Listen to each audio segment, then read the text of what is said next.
in Dodge City and in the territory on west, there's just one way to handle the killers and the spoilers, and that's with a U.S. Marshal and the smell of Gunsmoke.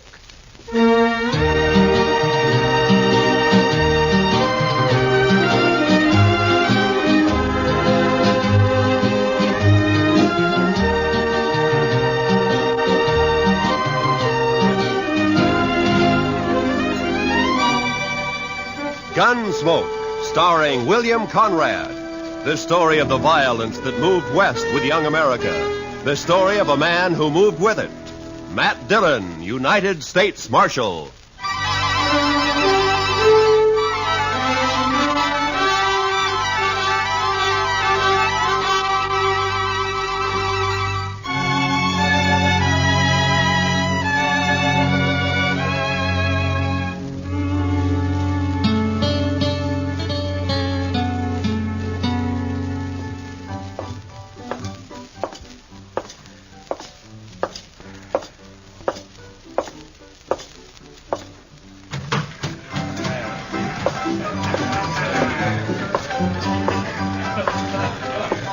Welcome to the Cherokee Palace, Marshal.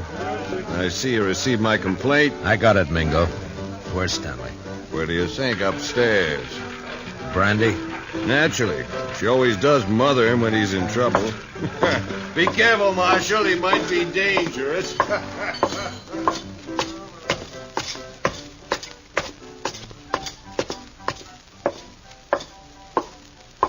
Well, Marshal, you got a sweet word for Dixie? Yeah. Move. Oh, it's not very sweet. It was to the point. Say hello to Jim for me, huh?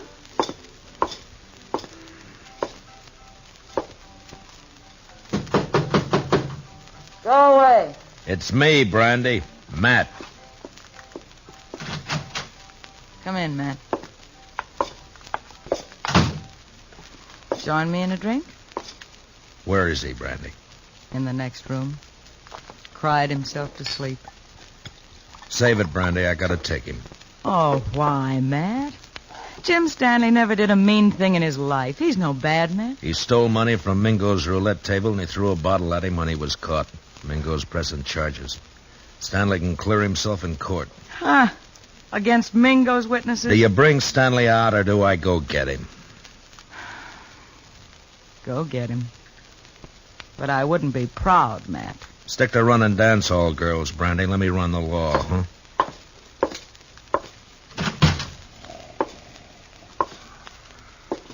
Stanley? Stanley! Oh, it's you, Marshal. I was sleeping. I want you to come with me, Jim. Come with you? Sure, Marshal. You better get up. Come on. Come on. Oh, yeah.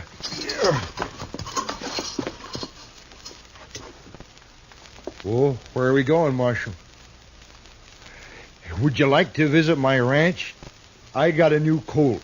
The prettiest little sorrel you ever saw. Jim. What? We're going to jail. Jail? Me, Marshal? Do I have to? Yes, Jim. I've never been in a jail. I'm sorry, Jim. No. I can't go in there. No, Marshal, I ain't never been locked up before. Please, don't make me. I have to. I didn't mean to do it. Honest. I just lost my head when I realized my money was gone. I wouldn't have kept those chips. I know that. I just grabbed them. I don't know why. They were there, and I just grabbed them, and then Mingo started in on me. He kept saying things, bad things about... Take it easy, Jim. I wouldn't have cared, except that, well, Dixie was there. He kept yelling at me that I was a thief right in front of her. I tried to make him stop, and he wouldn't. Then something happened. The bottle was there, You threw it at Mingo? No, I just threw it, Marshal. I was crazy. I didn't mean to hurt nobody. I believe you, Jim.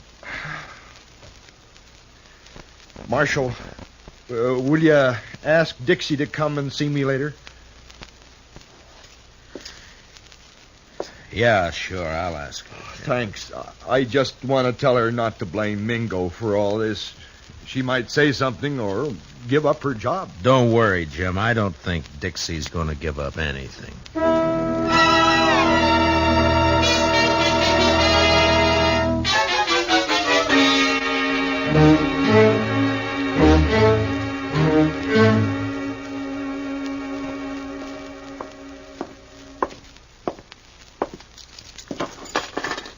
He won't eat his dinner, Mr. Dillon. He just sits there staring. Yeah, poor devil. He won't really be convicted, will he? Well, I hope not, Chester. Mingo's the one who ought to be in jail. Look, Chester, this isn't exactly my idea of justice either. A shady gambler against a simple-minded horse rancher. Hello, Marshal. Bye, Chester. Hmm? Oh, goodbye. I'll run along. You stay put, Chester. Oh, now, Marshal, I wanted to be alone with you. I sent for you to come and visit Jim Stanley, and you better be nice to him. Most fellows are tickled pink if I like 'em. They say I'm pretty. You're pretty enough. That's better. I knew you liked me. I said you were pretty. I didn't say I liked you. Oh, now that's nasty. Would you like to hear what I really think of you? No, don't bother. I get the idea. You're Mingo's girl. When I feel like it. Then why do you have to tease a man like Stanley, drive him to drinking and gambling and trouble like he's in now? He's sweet. He thinks I'm beautiful. Yeah. But even men like him wake up. Stick to Mingo.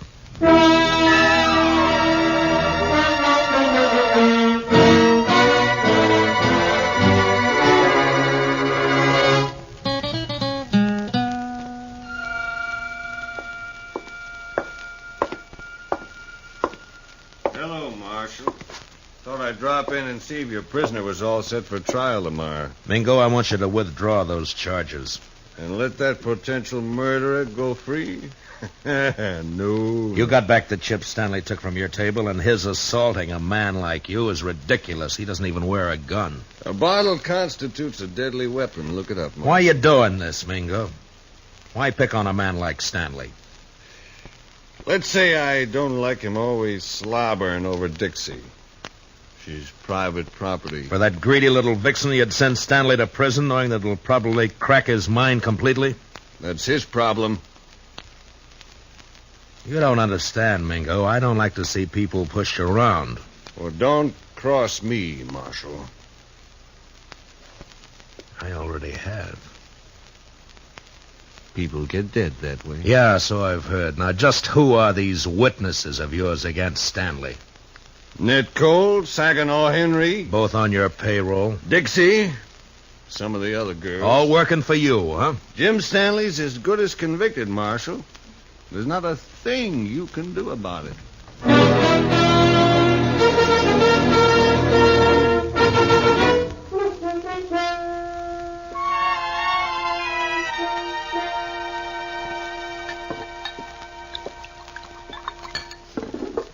Here, man.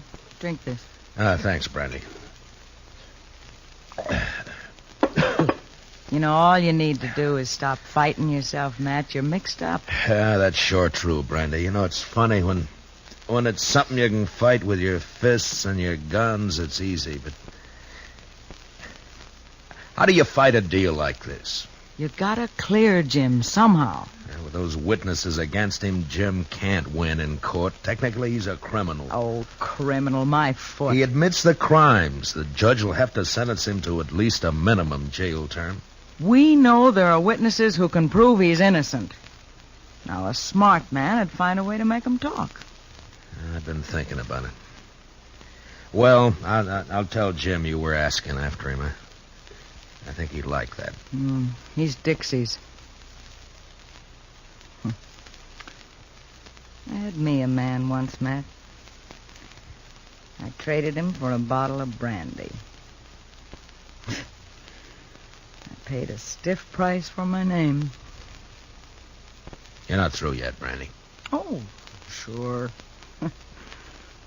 I play mother to everybody. Take everybody's troubles on my shoulders.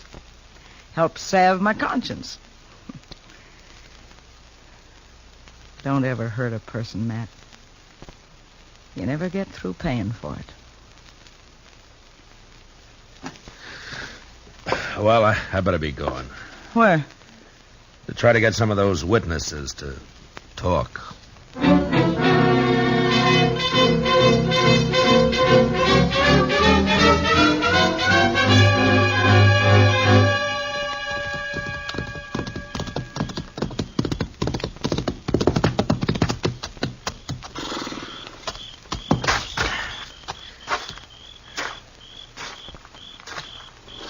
Hello, Saginaw. Huh?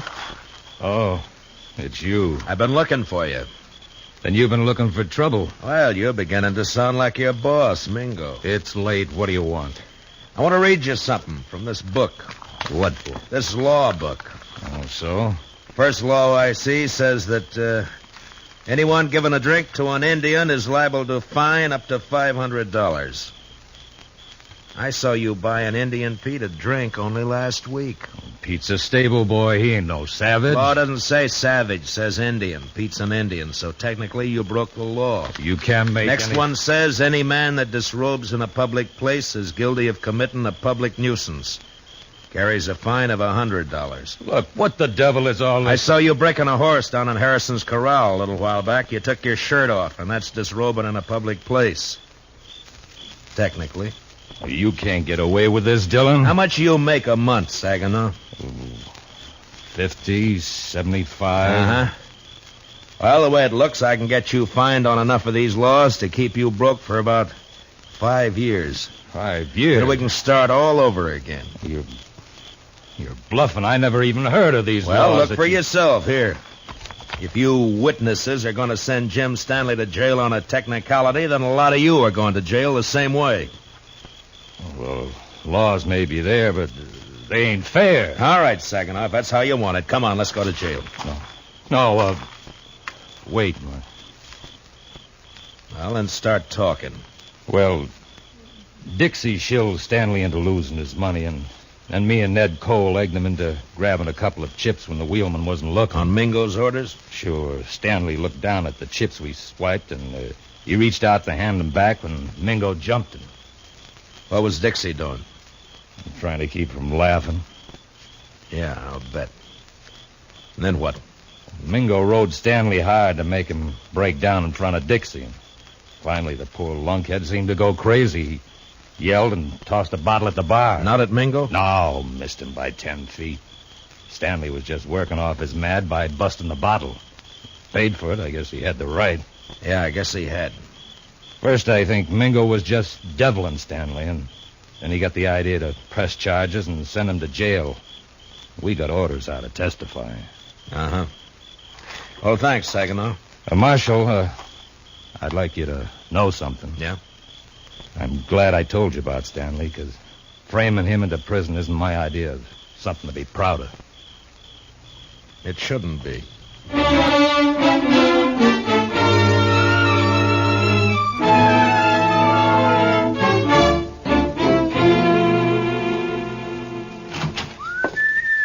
Ah, good evening, Chester. My, what are you so happy about, Mr. Dillon? Everything, Chester, everything. Is it about Jim Stanley? It is about Jim Stanley. He's going to clear himself in court tomorrow. Come on, let's go tell him. Well, gracious, that is good news. He couldn't have taken much more of being locked up. I know. Hey, Jim, wake up. We're going to bring... Jim. Mr. Dillon, he's gone. Both window bars are cut. Yeah. And here's what cut him. A hacksaw blade. And look yonder, there's another. Oh, that fool. Why couldn't he have waited one more day and he'd have been free? Jim Stanley didn't have those hacksaw blades on him, Mr. Dillon. I know. I searched him good. You searched Dixie good? Oh, mercy, no, Mr. Dillon. She's a girl. He didn't have any other visitors. No, sir. Mingo's going to be awful mad when he finds out his girl helped Jim Stanley get away. Come on. You going to arrest Dixie, Mr. Dillon? I don't know, Chester. First, I gotta find her.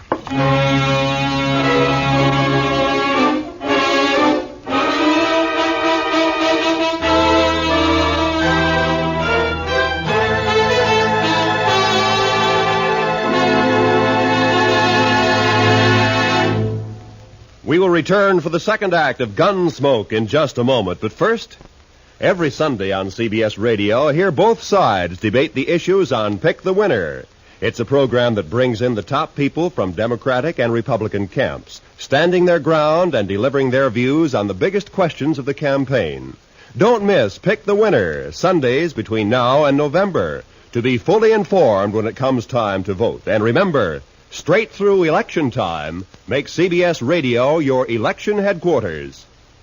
Now, the second act of Gunsmoke.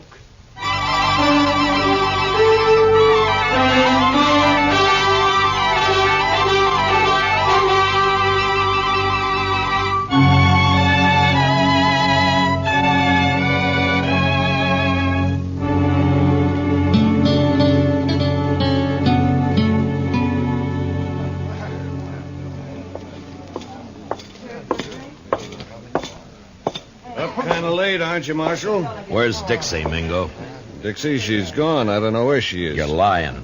No, I swear she disappeared hours ago. I still think you're lying. Dixie's here someplace. Nah, he's telling me the truth for once, Matt. Dixie's gone, all right. Are you sure, Brandy?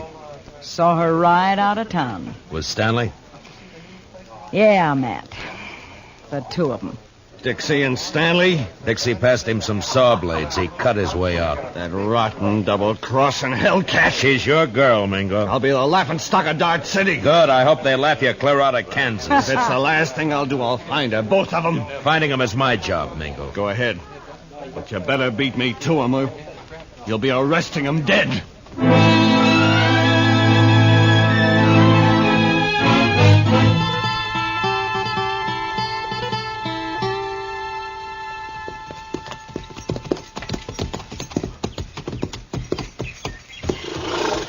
Well, they stopped here, all right.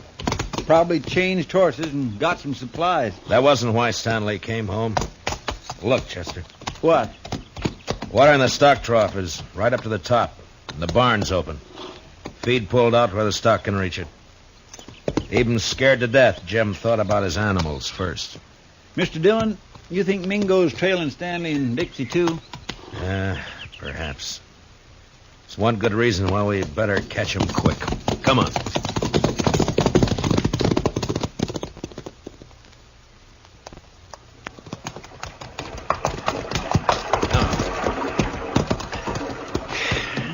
Still no sign. Looks like we've lost them for good now. What do we do, go back, Mr. Dillon? We can't let Mingo find them. Sure, but the way they've been zigzagging back and forth for the last 4 days, we don't have a chance in 1,000.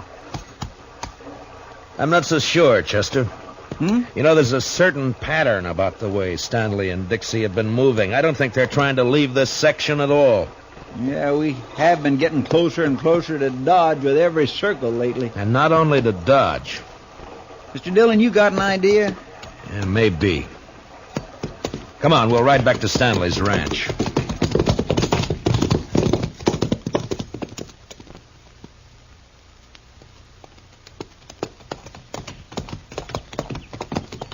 You think they came back here? I will soon find out. But from what we saw here before, I'll bet Stanley's not the kind to stay away from his ranch for very long. What? Hit the dirt, Chester. Behind the trough. Yeah. It's Jim Stanley. There's his horse. Yeah. All right, keep your eyes open. Stanley!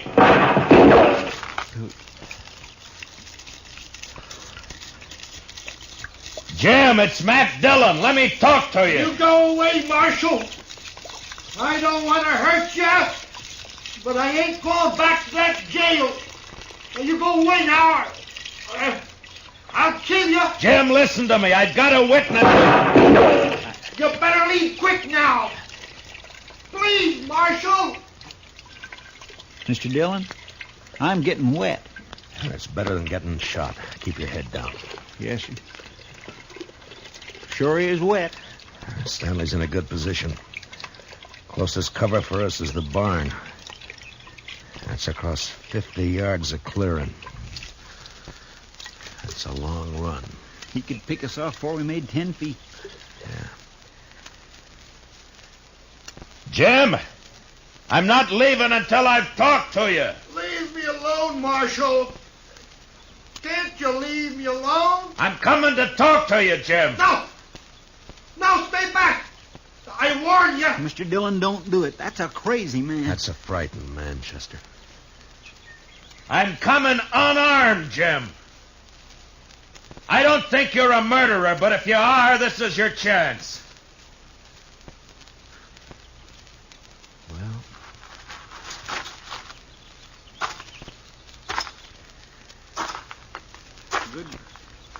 Good luck, Mr. Dillon. Mr. Dillon!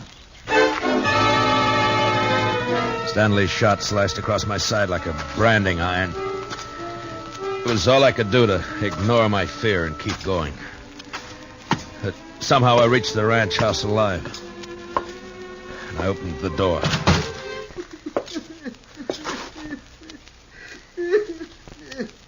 Jim Stanley stood there holding his gun and crying.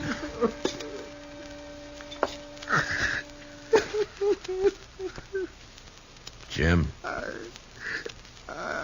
I didn't mean it. I didn't mean it. I was only trying to scare you. I'm not a killer. I never shot anybody in my life. Honest, Marshal, I can't even shoot a rabbit. I know that, Jim. I'm afraid. I've always been afraid of things. I try to be like other people, and it only seems to bring trouble. You can stop being afraid of the law and jail right now. That's all over with. You mean that, Marshal? Really? Really. But I shot you. Did you? I don't recall. Oh, but Mr. Dillon, shot hit your side. Right there. You see it? It's bleeding. Now, Jim, listen to me. You didn't shoot me. Oh. Well, all right, if you say so, Mr. Dillon. I say so. Here, I'll take that rifle. Now, let's go back to town and get this business settled, huh? You've been good to me, Marshal. Forget it, Jim. There is one thing, though. Dixie. Oh, she brought me hacksaw blades. I know that. She said you were going to hang me and that I had to escape. She kept saying it. Uh-huh. She was riding with you. Well, where is she now? Oh, she left me last night. I was glad. I was nearly wild listening to her talk about you and prison. I even swore I'd kill myself before I'd go back to jail. I'm glad you didn't mean it. Oh, I meant it at the time. Oh, I was sure scared. You feel better now? Oh, yeah. Yes, I know everything's just going to be fine. The rifle slug splashed the side of Jim's face with red, and he crumpled into the dirt. From the water trough, Chester opened up and drew the fire of whoever was hiding in the hayloft of the barn. I could see a gun barrel poking out from the side of the hayloft. And I picked up Stanley's rifle.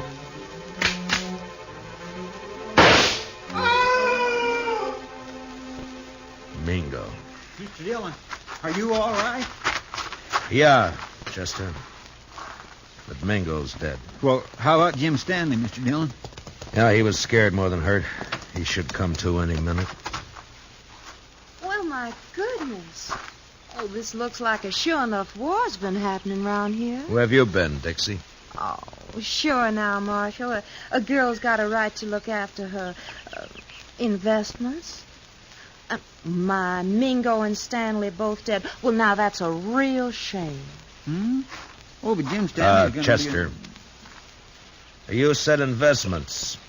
The only investment you've made is prison time for helping Jim escape. Me? Well, how you going to prove anything, Marshal? With Jim dead. But he's... Chester, why don't you go look after the horses? But Mr. Dillon... Yes, sir. It's a right good thing because I'm going to be terribly busy, you know, taking care of poor Jim's ranch and money and And, of course, the funeral and everything. Why should all that concern you, Dixie? Because I'm Jim Stanley's widow. What? I married him 3 days ago in this city. It was such a sweet wedding. Yeah, I'm sure it was. And now all I have left are some memories. And, of course, this little old ranch and Jim's money. Dixie, there's something you should know. Hmm? You also got a husband. Have you heard enough, Jim? Enough.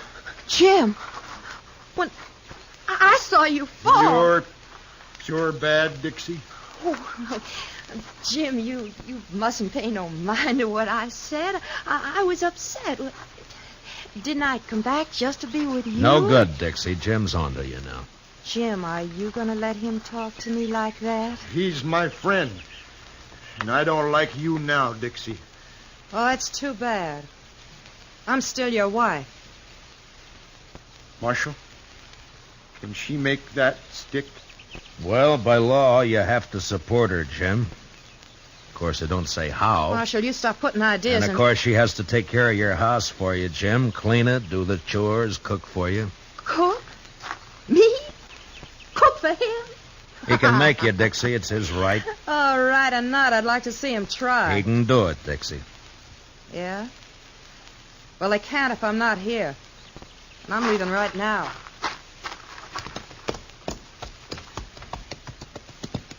You want to ride into town with us, Jim? No. I think I'd rather stay here for a while, Marshal. If it's all right. Yeah, sure. I'll fix it. But in a few days, when you feel like it, come in and see me, and we'll help you get that divorce taken care of. Divorce? On grounds of desertion. She just deserted you, remember? Chester and I are your witnesses. Oh. Well, thanks, Marshal. I sure do thank you. So long, Jim. Goodbye, Marshal. Bye. Come on, Chester, let's go. He's had it too rough out here on the frontier, hasn't he, Mr. Dillon? Jim Stanley, I mean. It's addled him, sort of. Yeah, I guess that's it, Chester. Men like him needs looking after. Yeah, we got all kinds out here, Chester. Come on, let's get back to town.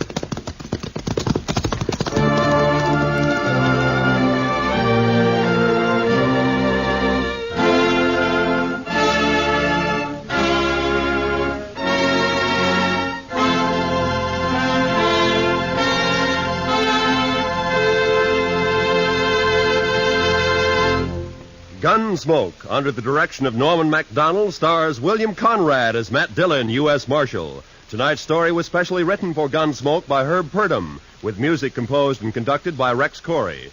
Featured in the cast were John Daner and Michael Ann Barrett, with Paul Dubov, Vivi Janis, and Bill Lally. Parley Bear is Chester. Join us again next week as Matt Dillon, U.S. Marshal, fights to bring law and order out of the wild violence of the West in Gunsmoke. Tomorrow's speakers on Pick the Winner, representing both the major parties, will be Harold Stassen, Republican, and George Ball, Democrat. Listen for this important program, Pick the Winner, tomorrow and every Sunday from now to November. This is Roy Rowan speaking, and this is the CBS Radio Network.